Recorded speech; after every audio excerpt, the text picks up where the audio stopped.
Hello and welcome to the very first episode of the Online Business Lab, the podcast where we break down the ins and outs of starting and scaling successful businesses. I'm your host, Flavio Vesper, and I'm here with my co-host and fellow online business expert, Eldi Morgan. Hi, Flavio, and hi to all our listeners. Super excited to be here. We've spent years diving into the world of online business, and we are here to share the knowledge, tips, and strategies that actually work. Absolutely, Eldi, and today we're kicking things off with a fantastic business model that's been gaining a lot of traction lately. Print on demand. It's a low risk, scalable, and incredibly creative. Exactly, for anyone who is new to the idea, print on demand allows you to sell custom designed product like t-shirts, mugs, phone cases, and more without having to hold any inventory. When a customer places an order, your design gets printed on the product and shipped directly to them. It's a great way to start an online store without a big upfront investment. Yeah, and I love that you don't need to deal with the logistics, no packaging, no shipping, and no need to invest a ton of stock. So let's break it down for our listeners. What's the first thing someone needs to do if they want to start a print on demand business?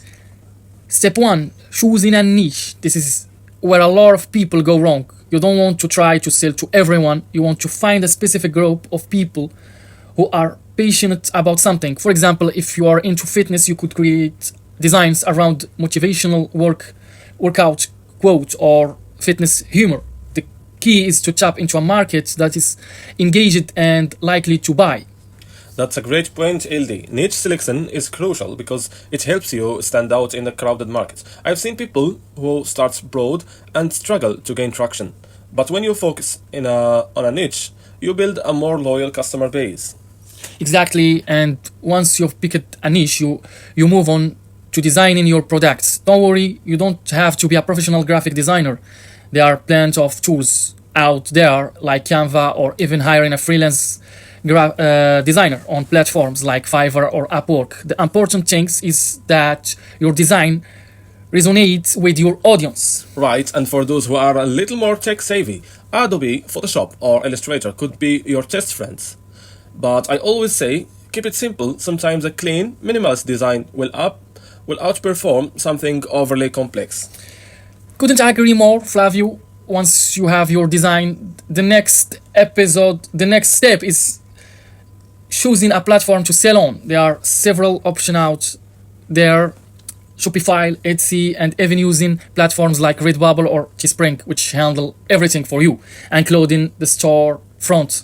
Yeah, Shopify is probably the most customizable option if you want full control over your store. It does come with a monthly fee, but you can integrate it with a print-on-demand suppliers like Printful or Printify, Etsy on Marketplace. It's a bit less work upfront, but you are also dealing with competition right out of the gate. And I love that you mentioned Printful and Printify. They are some of the top platforms out there for fulfilling orders. They integrate seamlessly with your store and make the entire process almost hands-off. Exactly. So now we've got our niche, our designs, and our platform. Let's talk about marketing, because as we know, it doesn't matter how great your designs are if no one sees them. Oh, marketing is key. A lot of people make the mistake of thinking they can just set up a store and the sales will roll in. Spoiler alert, they won't. You need to be productive. One of the best ways to start is through social media. Instagram and Pinterest are great platform for showcasing your products. Absolutely, Instagram is particularly good because it's so visual and you can reach your target audience through hashtags, collaborations, and even paid ads. And don't forget about influencers. Marketing, partnering with influencers in your niche can give you instant credibility and visibility. And let's not overlook the power of mail marketing. Once you have a few customers offering discounts or new product update via email can keep them coming back. Platforms like Mailchimp or Flavio make this really easy to automate. Good call. Email is a gold mine for repeat business. Now, before we wrap up, let's talk about scaling. Once you start getting some sales, how do you grow the business? Scaling comes down to a a few key things: optimizing what's working, expanding your product line, and doubling down on your marketing. You can add new designs or even new product categories, like going from just t-shirt to include hoodies, tote bags, or even home decor. And on the marketing side, you can start investing more in paid advertising like Facebook and Google Ads to reach a wider audience. Just make sure you're tracking your return on investment.